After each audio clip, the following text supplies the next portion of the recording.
Lalu ada hadis palsu. Nah, ini pengantar aja. Hadis maudhu ini hadis yang terbukti periwayatnya memalsukan hadis. Lalu apa hukum meriwayatkan hadis palsu? Hukumnya haram. Hukumnya apa? Sama dengan makan babi, haram. Bahkan dosanya lebih besar daripada makan babi. Kenapa? Meriwayatkan hadis palsu berarti ikut serta memalsukan agama.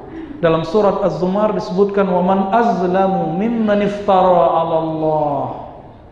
Siapa yang lebih zalim daripada orang yang buat-buat atas nama Allah, memalsukan atas nama Allah, memalsukan atas nama Rasulullah.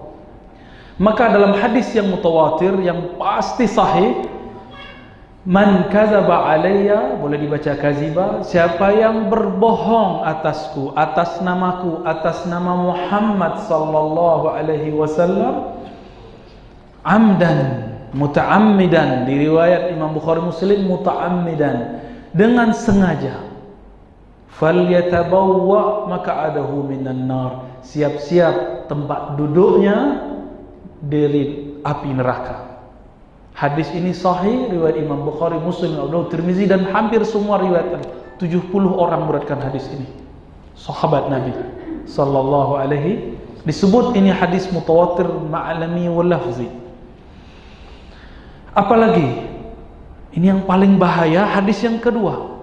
Nabi sallallahu alaihi wasallam dalam riwayat Imam Muslim bersabda, man haddatsa anni hadisan yura annahu kazban atau kaziban, ya, boleh dua-duanya.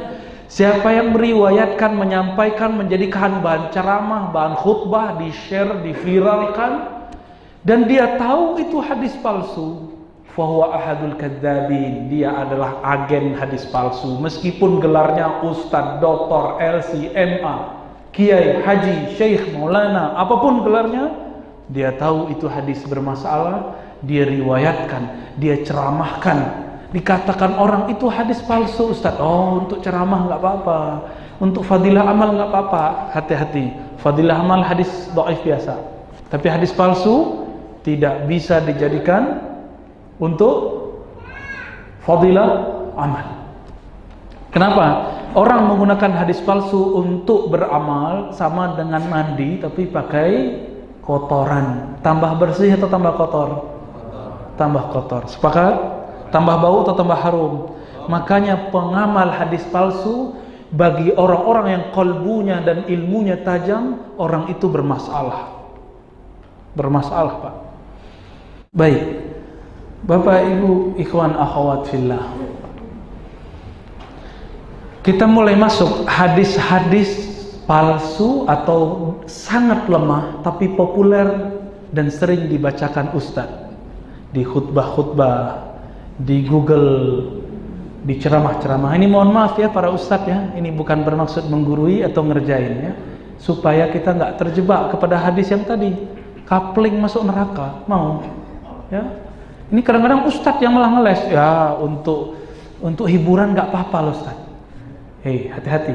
Imam Ahmad mengatakan, kami idza rawaina fil halal wal haram, ketika kita meriwayatkan dalam halal haram, apalagi bab akidah, tashaddadna, kami harus ketat. Yang sahih, yang dhaif tidak dipakai. Namun jika rawaina fi ma siwa dzalik, di luar halal haram, di luar hukum Islam, cuma dalam fadilah amal, motivasi beramal, tasahalna, kami melonggarkan. Ini perkataan Imam Salafus Saleh, Imam Ahmad, gurunya para imam ahli hadis. Bukhari Muslim berguru ke Imam Ahmad. Itu juga perkataan Imam Ibnu Mahdi, gurunya Imam Syafi'i. Berarti dalam bab hadis dhaif ada yang boleh, itu dhaif biasa. Tapi kalau sudah dhaif, sangat dhaif dan palsu, gak boleh sama sekali. Mau dalam hukum, mau dalam akidah, ataupun bab pahala motivasi beramal. Apa yang pertama? Pernah dengar hadis ini? Utlubul ilma walau bis-sin. Ya. Ini enggak palsu, Pak, tapi dhaif. Jiddan, sangat lemah. Yang sahihnya tanpa bisin.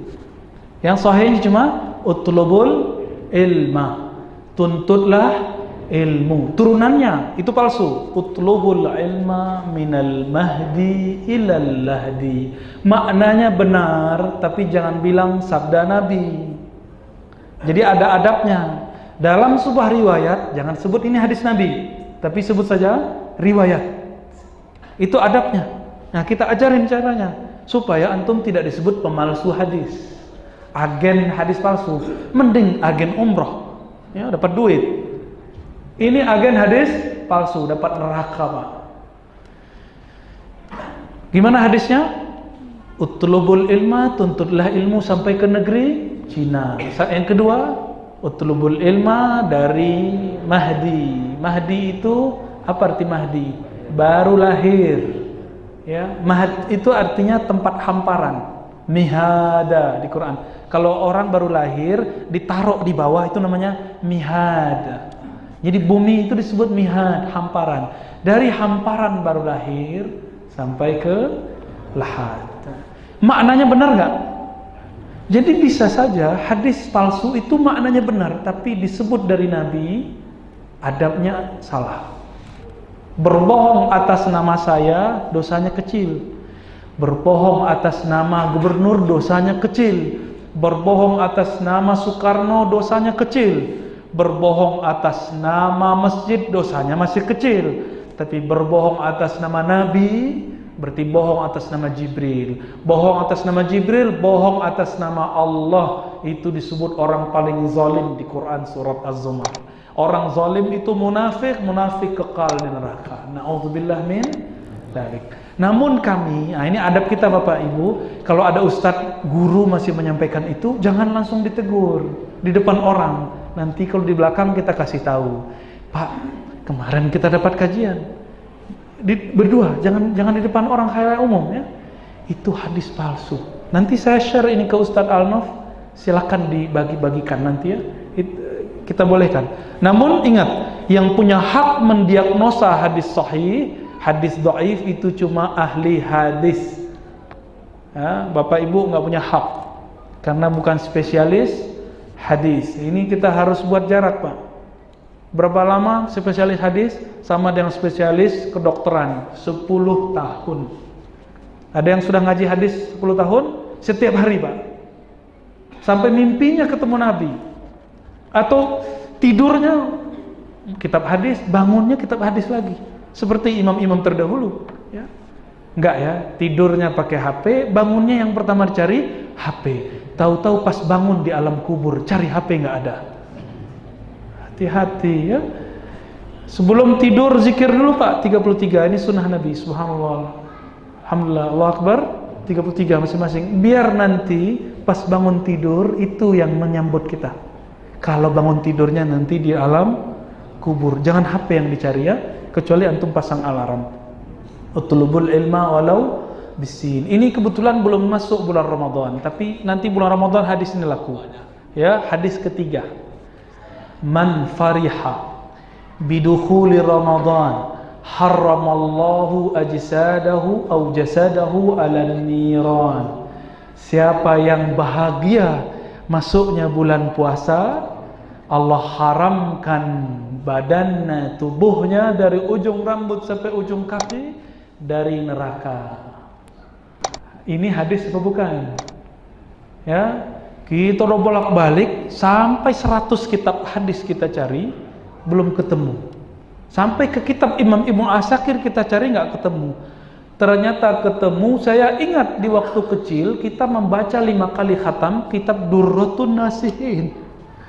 Kitab Durratun Nasihin ini emang sangat menghibur karena amal sedikit pahala besar.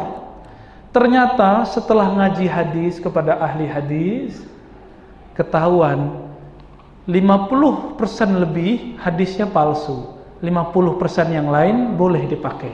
Cuma karena banyak yang masalah, kita nggak pakai, Pak. Ya, kita nggak pakai. Kitabnya apa? Durratun Nasihin. Saya udah hampir hafal itu. Sehingga saya dulu penghafal hadis palsu. Ya, jadi kalau orang sebut sebuah hadis, ingatnya ada di kitab itu, berarti bermasalah. Ya, alhamdulillah setelah itu ketemu guru yang mengajarkan hadis Sahih Bukhari, Muslim, dan hadis-hadis Sahih lainnya. Ini ketemunya di Durratun Nasihin karangan seorang syekh, tapi bukan ulama hadis, bukan, dia kayak jurnalis aja, ngumpulin hadis. Namanya Utsman Al-Khubbani, bukan Utsman Kebab ya, Al-Khubbani, 1 jilid. Nah, itu ketemu di situ Pak, nggak ada sumbernya. Ini hadis palsu, menyampaikan hadis ini setelah tahu tanpa menjelaskan kepalsuannya, dosanya besar.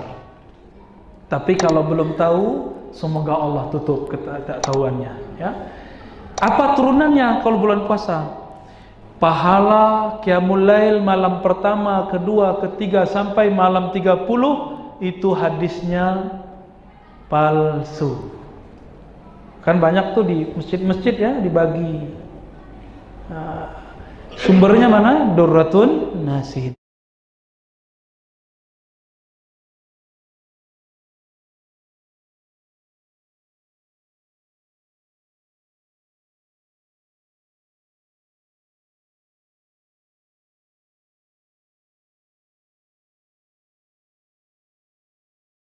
Kalau mau baca kitab hadis tanpa guru boleh. Namanya Riyadhus Shalihin. Dicatat Pak, dalam hati ya, dalam pikiran. Riyadhus Shalihin. Ada satu lagi, Fadailul A'mal, karya ikhwan kita tabligh. Cuma ada hadis dhaif di situ, udah dijelaskan oleh Maulana Zakaria Al-Kandahlawi.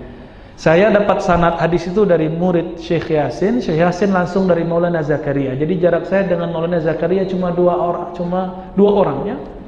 Guru saya Syekh Yasin langsung Maulana Zakaria Al-Kandahlawi. Jadi walaupun saya tidak aktif selalu dalam harakat tabligh, tapi saya dapat sanad kitabnya. Alhamdulillahirabbil alamin. Dulu pernah ikut ya. Sehingga kita tahu betul tidak semua di dalamnya sahih. Tapi dia Syekh Zakaria sudah menjelaskan adabnya. Apa adabnya? Jika menyampaikan hadis dhaif yang sangat dhaif dan hadis palsu, adabnya adalah menjelaskan kelemahannya.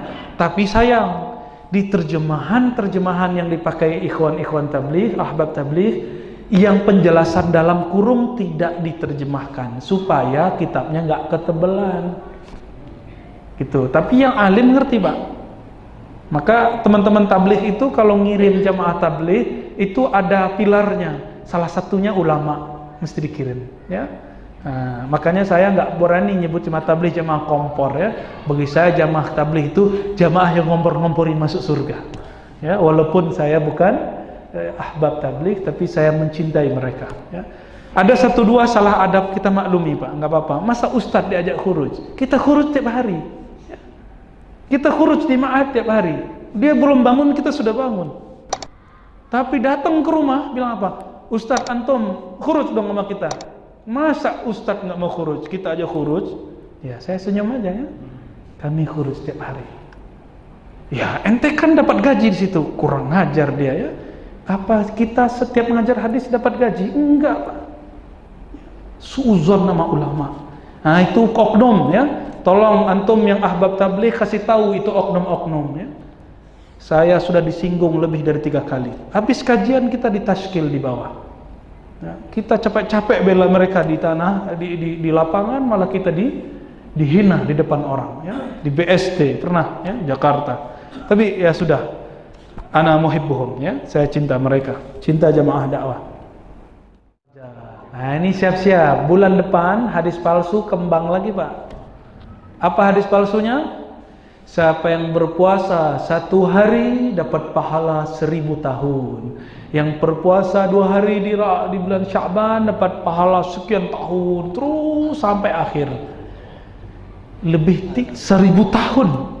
Antum bisa bayangkan 1000 tahun? Lailatul Qadar berapa lama? Cuma 1000 bulan. Masa yang jelas fa'alanya cuma 1000 bulan, yang nggak jelas 1000 tahun. Ini ciri-ciri hadis palsu. Jadi kalau nggak ngerti ilmu hadis, cek aja Pak. Masa lebih, jadi standarnya lebih gede dari Lailatul Qadar. Amal sedikit tapi lebih gede dari Lailatul, udah pasti palsu. Ini perkataan Imam Ibnul Jauzi. Kalau kamu nggak ngerti ilmu hadis, cek pahalanya lebih gede nggak dari Lailatul Qadar, amalnya lebih ringan Lailatul Qadar, berarti itu hadis palsu. Jazakallah sih. Namun boleh nggak puasa? Rajab bulan haram, berpuasa di bulan haram itu sunnah, tapi bukan karena hadis palsu. Apalagi di bulan Rajab ada bid, ada awal bulan, tengah bulan, akhir bulan, ada Senin, Kamis. Silakan puasa. Ada teman kita gagal fokus, dikira nggak boleh puasa. Bukan, tidak boleh menggunakan hadis ini untuk landasan puasa. Bisa bedain? Jangankan Rajab, bulan Rabiul Akhir aja kita puasa. Hari Senin puasa nggak Pak besok? Ya, tapi saya nggak kuat puasa ya, saya mau safar besok. Ya. Yang puasa doain saya ya. Amin.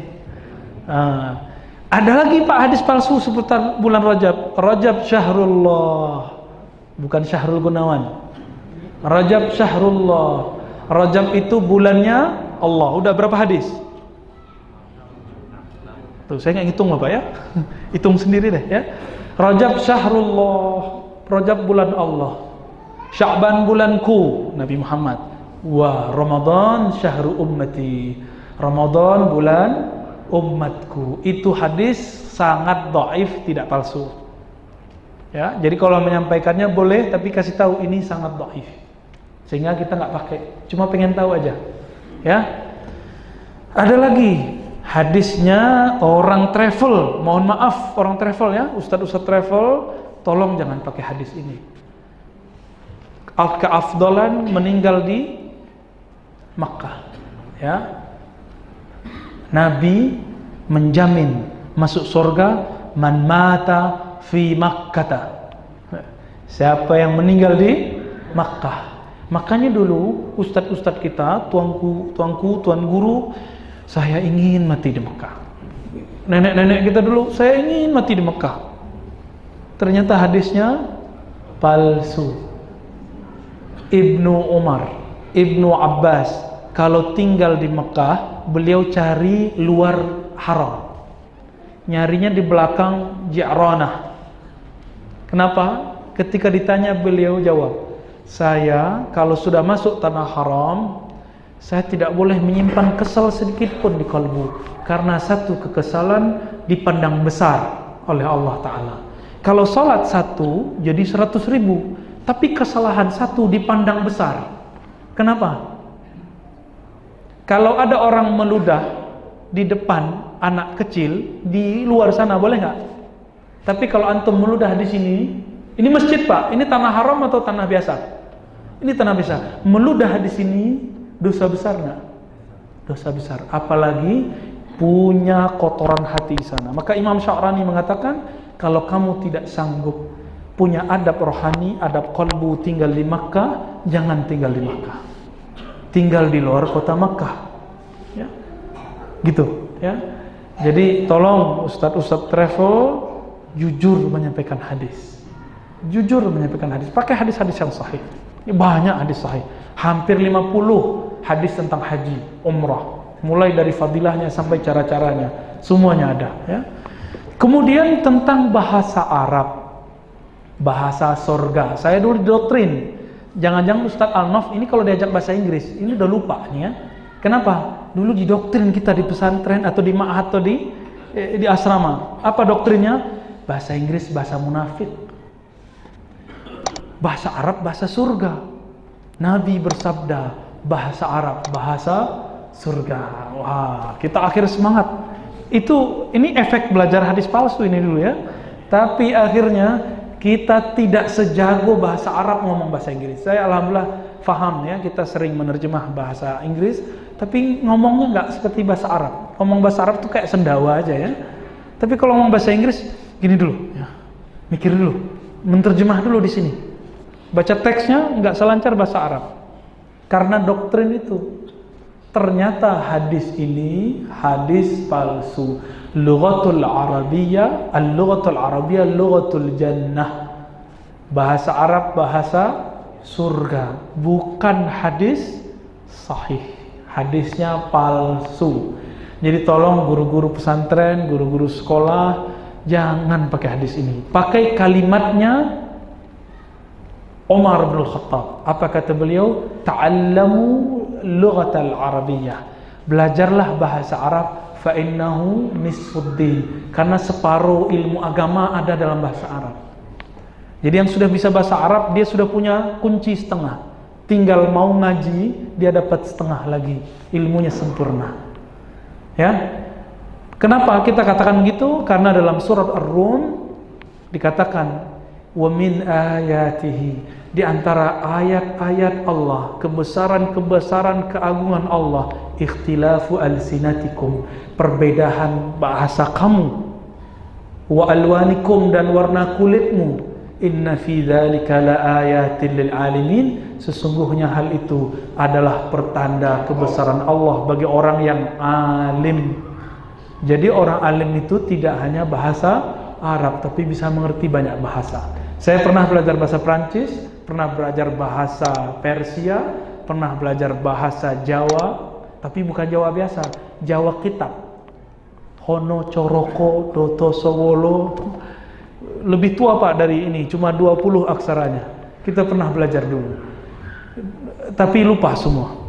Yang tersisa hari ini cuma bahasa Arab, bahasa Inggris, bahasa Prancis, bahasa Persia, sedikit sekali. Jadi cuma 4 bahasa ditambah bahasa Minangkabau, bahasa Melayu, bahasa Indonesia, bahasa Sunda, bahasa Jawa harian. Nah itu, jadi 10, 50 berapa? 8 bahasa juga ya. Alhamdulillah. Khalas, hanal waqt.